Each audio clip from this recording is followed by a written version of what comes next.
प्यारे विद्यार्थियों, नमस्कार। जय हिंद, जय भारत। सभी छात्र एवं छात्राओं को वंदे मातरम।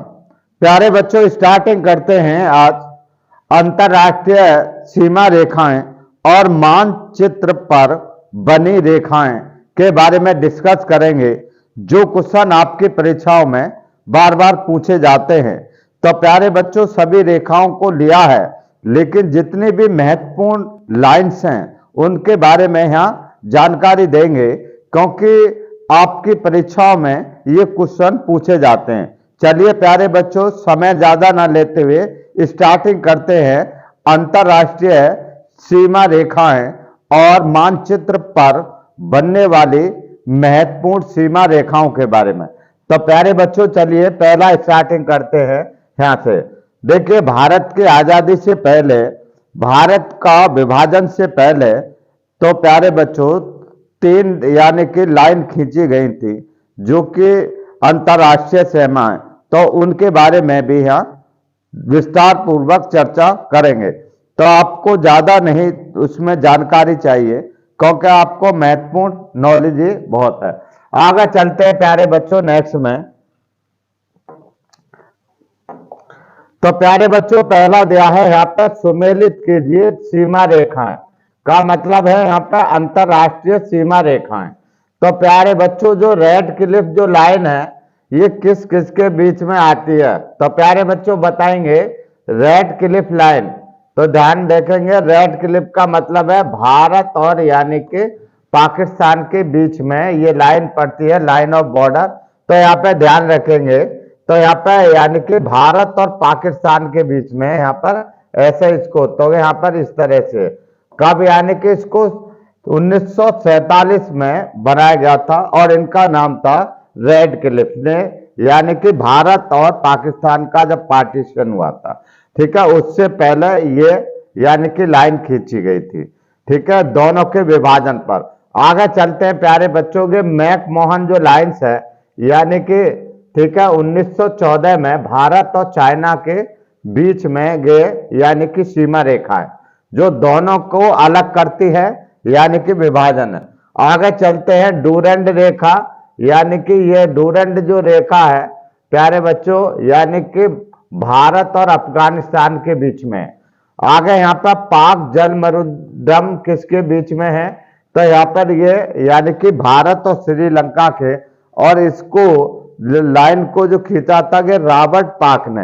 यहाँ पर जो नाम भी यही है, डूरंड यानी कि अंग्रेज के द्वारा, मैकमोहन अंग्रेज के द्वारा, और रेड क्लिफ अंग्रेज के द्वारा। तो यहाँ पर नाम और रेखा उन्हीं के नाम पर है यहाँ पर ये तीनों, और यहाँ पर पाक का मतलब है रॉबर्ट पाक के द्वारा ये यानी कि बाउंड्री बनाई गई थी, जो यानी कि पाक जल, ठीक है, जलद मरुमध्य यानी कि पाकिस्तान और ठीक है भारत और श्रीलंका के मध्य। आगे चलते हैं प्यारे बच्चों नेक्स्ट। यहाँ पे देखेंगे, यहाँ पे नेक्स्ट क्वेश्चन है, ग्रेट निकोबार है, यानी कि 8 डिग्री चैनल। तो बताएंगे प्यारे बच्चों ये किस किस के बीच में है ग्रेट निकोबार? तो प्यारे बच्चों ये पहला सही है, यानी कि इंदिरा पॉइंट से, यानी कि भारत और इंडोनेशिया के बीच में, का मतलब है इंदिरा पॉइंट, ठीक है। तो ध्यान रखेंगे, क्योंकि यहाँ पे अंतिम यानी कि ये दक्षिण छोर है, कितना भारत का दक्षिणतम बिंदु है,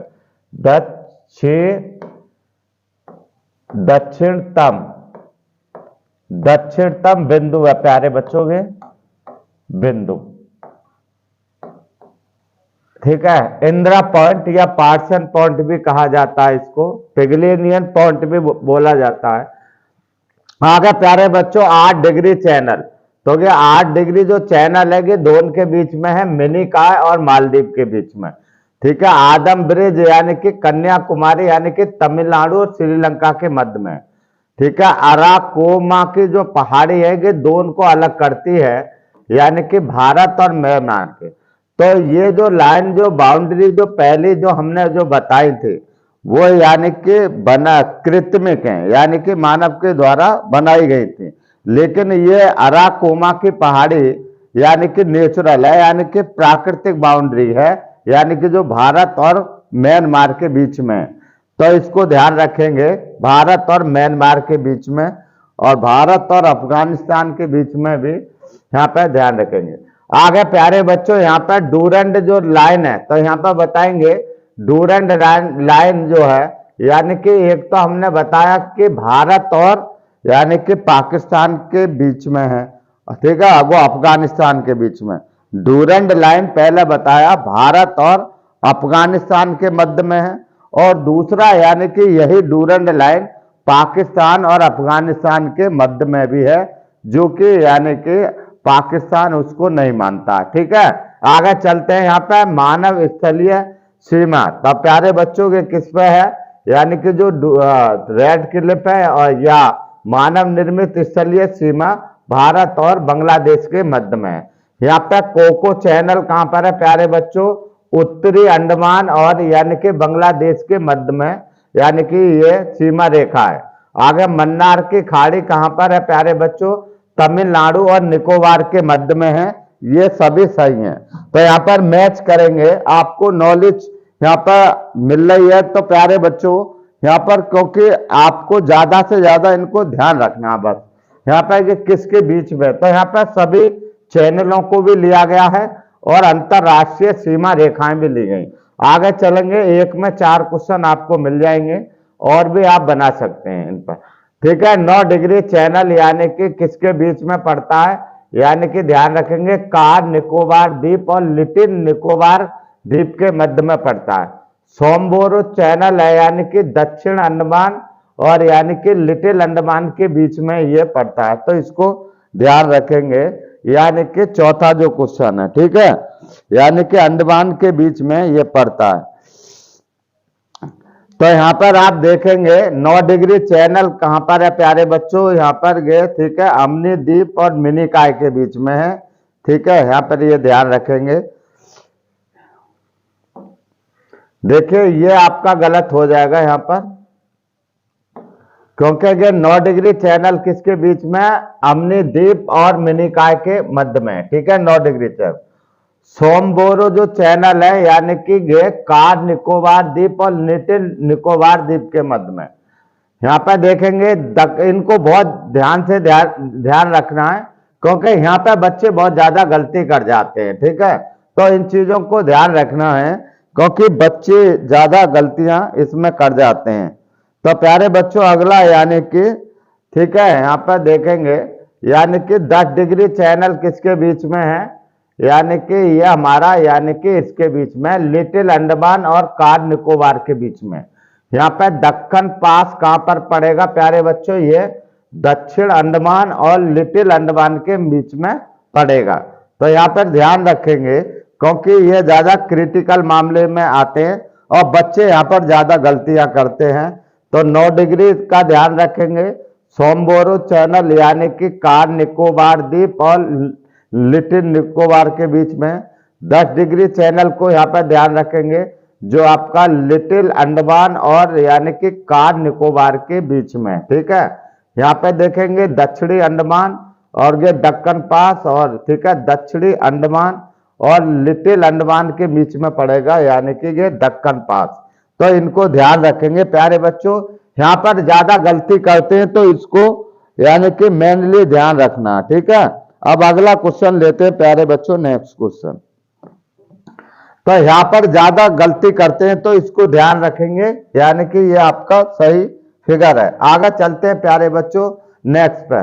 तो ये हमने करा दिया, ठीक है। यहाँ पर फिर बता देते हैं कि 9 डिग्री चैनल, और यहाँ पे जो आपका, ठीक है, पहला ये है 9 डिग्री चैनल, और यहाँ पे सोमबोरो जो चैनल है, तो प्यारे बच्चों यहाँ पे सही लगा देते हैं।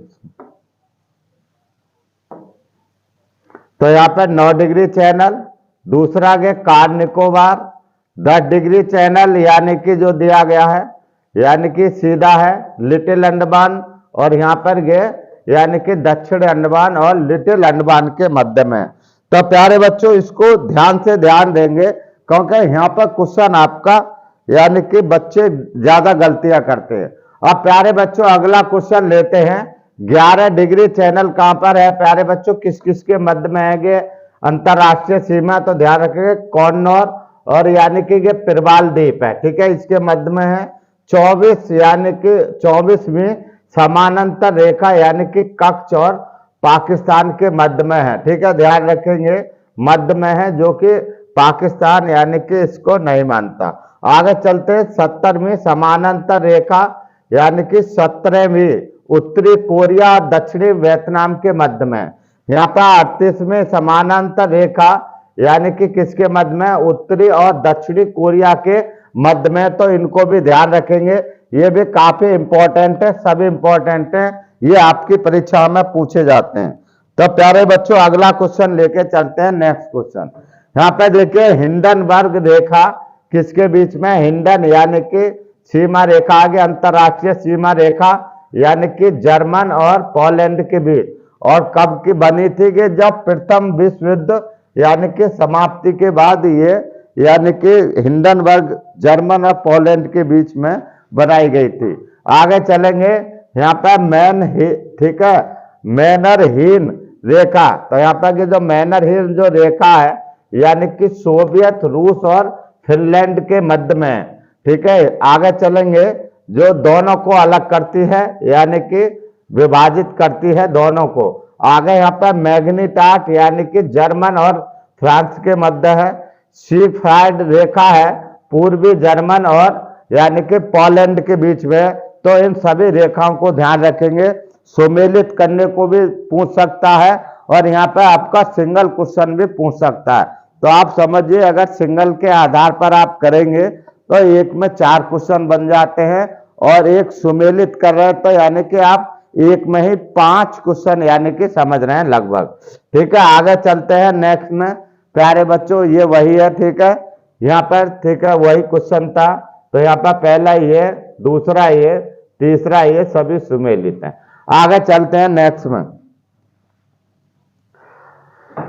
सुमेलित कीजिए यानी कि सीमा रेखाएं, ध्यान रखेंगे 141 में पश्चिमी देशांतर रेखा किसके बीच में पड़ती है, अलास्का और, ठीक है, अलास्का ध्यान रखेंगे। अलास्का कहां पर है, यूएसए यानी कि संयुक्त राज्य अमेरिका और कनाडा के बीच में।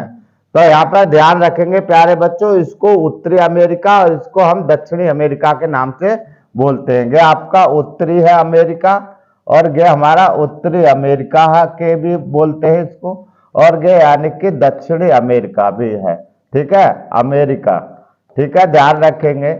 इसी को यानी कि यूएसए संयुक्त राष्ट्र अमेरिका भी बोला जाता है।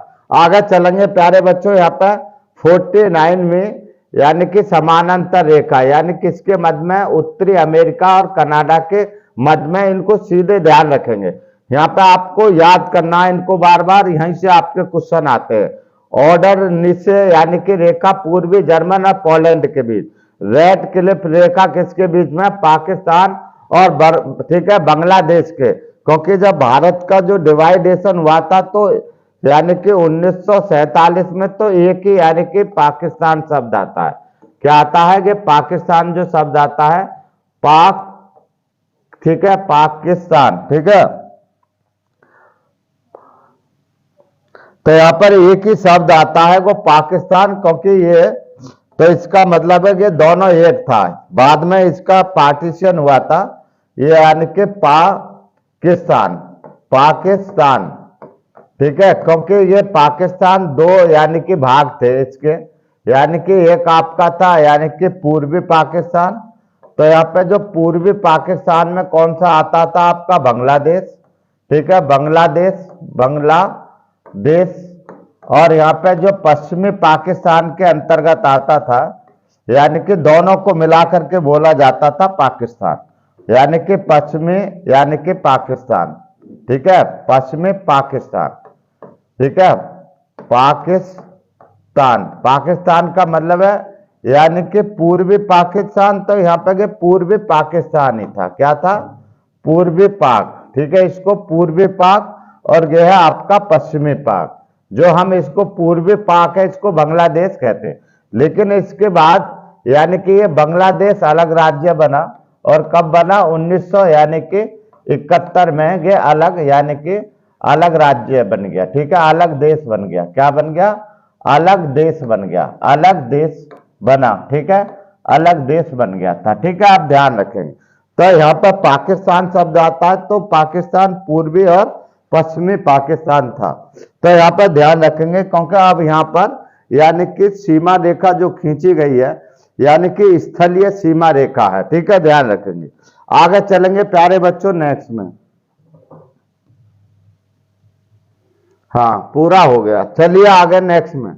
प्यारे बच्चों आगे देखिए कि मानचित्र पर जो खींची गई रेखा है वो है, तो यहाँ पर ध्यान रखेंगे यहाँ पर जो डेटन, ठीक है, डेटम रेखा है, ये सब पूछे गए क्वेश्चन है, ठीक है, विभिन्न परीक्षाओं में। तो यहाँ पर समुद्र तल से जो क्षैतिज रेखा और उसकी ऊंचाई और गहराई की माप होती है, ठीक है, ये आपका सही है। आइसोथर्म यानी कि समभाव और रेखा समलवण, तो यहाँ पर ये आपका सही है, समदाब रेखाएं, ठीक है, और समलवण और समताप रेखाओं के, ठीक है, को मिलाने पर, ठीक है, जो मिलाने से हम मिलाते हैं इनको, ठीक है, क्या है, मिलान पर, क्या है यहाँ पर, मिलान, ठीक है, यानी कि मिलान, मिलान के उचित, ठीक है, अंतराल पर खींची जाती हैं, तो इनको कहते हैं यहाँ पर आइसोथर्म रेखाएं। आगे समान, ठीक है, सम्मान रेखा, तो सम्मान का मतलब समान तापमान वाले क्षेत्रों को दर्शाने पर वाले, जहां पर समान ताप होता है वहां पर एक लाइन खींची जाती है मानचित्र पर, उसको कहते हैं सम्मान रेखा। आइसोबार, आइसोबार का मतलब है समदाब, ठीक है, और समवायु, तो कहीं तो समदाब आ जाता है जहां पर दाब समान है पृथ्वी पर, और जहां पर समान वायु गति वाले स्थानों को मिलाने वाली जो खींची जाती है रेखा यानी कि मानचित्र पर, उसे कहते हैं आइसोबार। ये ज्यादा इंपॉर्टेंट है आइसोबार, और ये भी ज्यादा इंपॉर्टेंट है, ये भी आपका क्वेश्चन पूछा गया है, और सभी इंपॉर्टेंट है, सभी क्वेश्चन आपके पूछे गए। आगे चलते हैं नेक्स्ट में। प्यारे बच्चों अगला क्वेश्चन है आइसोहेल, ठीक है, आइसोहेल रेखाएं यानी कि समान धूप वाली, यानी कि जहां पर समान धूप होती है तो कि वहां पर खींची जाती है, समान धूपों को मिलाते हुए एक जो लाइन खींची जाती है मानचित्र पर, उसको आइसोहेल कहते हैं। आइसोहेलाइन, आइसोहेलाइन का मतलब है समुद्र जल में खारे पानी की समान मात्रा, यानी कि खारे पानी की जहां पर समान मात्रा है उनको मिला के सबको एक लाइन जो खींची जाती है मानचित्र पर, यानी कि उसको आइसोहेलाइन कहते हैं। आइसोपाकिनिक, ठीक है, इसको यानी कि मानव जनसंख्या के यानी कि जो डेंसिटी, जो जहां पर समान डेंसिटी वाले स्थान है उनको मिलाकर एक लाइन खींची जाती है, दर्शाया जाता है मानचित्र पर, तो वो यहाँ पर इसको यानी आइसोपान, ठीक है, पाकिनिक, ठीक है, कहते हैं। यहाँ पर होमोसिमल, ठीक है, होमोसिमल यानी कि भूकंप एक ही समय पर आने वाले, जहां पर भूकंप की संभावना होती है कि यहाँ पर भूकंप आ सकता है, उन क्षेत्रों को मिलाकर के लाइन यानी कि मानचित्र पर दर्शाया जाता है कि यहाँ पर ये भूकंपीय क्षेत्र है, और यहाँ पर ये भूकंप यानी कि एक समय में इतने एरिया में ये भूकंप आएगा, तो यहाँ पर ये ध्यान रखिए, तो कि इसको लाइन जो खींची जाती है वो बाउंड्री, तो यहाँ पर होमोसिस्मल कहते हैं, होमोसिस्मल कहा जाता है। बहुत ही इंपॉर्टेंट लाइन है जो आपकी परीक्षाओं में पूछी जाती हैं। अगला प्यारे बच्चों यहाँ पर बैरोमीटर, ये बैरोमीटर किस में काम किया जाता है, यानी कि ये वायु दाब मापी, ठीक है, वायु का दाब मापा जाता है, इसको बैरोमीटर की सहायता से। अल्टीमीटर के सहायता से जो वायुयान और ये वायु, तो यहाँ पर ये दोनों क्वेश्चन पूछे जाते हैं, यानी कि ये ज्यादा क्वेश्चन पूछे जाते हैं और बच्चे के वायुयान और वायु में गलती कर देते हैं। तो यहाँ पर के वायु दाब है और यहाँ पर अल्टीमीटर वायुयान में जो वायु दाब, ठीक है, वायु दाब और ऊंचाई ज्ञात करने के लिए, ठीक है, इस यंत्र का प्रयोग करता है। तो किससे मेजरिंग करते हैं, यानी कि अल्टीमीटर से, ठीक है। अगला वायुफोर्ट स्केल, तो यहाँ पर जो वायु दिशा का सूचक यानी कि है, इसको एनीमोमीटर भी कहा जाता है, ये भी यानी कि क्वेश्चन आपका सब पूछे गए हैं। तो यहाँ पे एनीमोमीटर कितनी बार पूछा गया है, अल्टीमीटर ये भी आपका क्वेश्चन पूछा गया है, ये भी आपके क्वेश्चन सभी पूछे गए हैं, तो ध्यान रखेंगे ये इंपॉर्टेंट क्वेश्चन है। वायुफोर्ट यानी कि लोगों को कम पता होता है क्योंकि ठीक है, एनीमोमीटर ज्यादा पता होता है, तो यहाँ पर ध्यान रखें। तो यहाँ पर मैंने दोनों ही चीज डाल दी है। वायु दिशा सूचक यानी कि वायु की दिशा को सूचक बताता है, अगर कोई एरोप्लेन यानी कि किस दिशा में धारा का प्रभाव हो रहा है, वायु का प्रभाव हो रहा है, यानी कि इस चीज को बताता है, यानी कि वायु के प्रवाह को इंडिकेट करता है, यानी कि एनीमोमीटर से नापते हैं कि वायु किस दिशा में जा रही है। आगे चलते हैं प्यारे बच्चों, क्लाइमेटोग्राफ, ठीक है, ये औसत मासिक, ठीक है, औसत मासिक महीने का तापमान, ठीक है, यहाँ पर वृत्तांत, तो यहाँ पर के वृत्त है, ठीक है, वृत्तमात्मक चित्र, तो यानी कि वृत्त के द्वारा इस तरह से दर्शाता है यहाँ पर औसत तापमान इस क्षेत्र का, यानी कि वृत्त के माध्यम से दर्शाया जाता है, तो इसको कहते हैं क्लाइमेटोग्राफ, ठीक है, ध्यान रखेंगे। अगला लेते हैं प्यारे बच्चों ने, अगला क्वेश्चन प्यारे बच्चों दिया है, सुमेलित कीजिए, यानी कि अंकित रेखाएं जो मानचित्र पर जो बनाई जाती हैं, यहाँ पे देखेंगे आइसोबात, जो आइसोबात जो है, यानी कि ये आपके पहला ही सही है, यानी कि समुद्र के अंदर समान गहराई वाले स्थानों को नापा जाता है, जहां पर वो समान गहराई है उनको मिलाकर जो लाइन खींची जाती है उसको कहते हैं आइसोबात। यहाँ पर आइसोब्रंट ये भी काफी है, यानी कि जहां पर तूफान आने वाले समान स्थानों का सूचक रेखा है, कि यहाँ पर ये तूफान आएगा, उन क्षेत्रों को मानचित्र पर दर्शाया जाता है, तो उस यानी कि जो लाइंस है, रेखा है, उसे आइसोब्रंट कहा जाता है।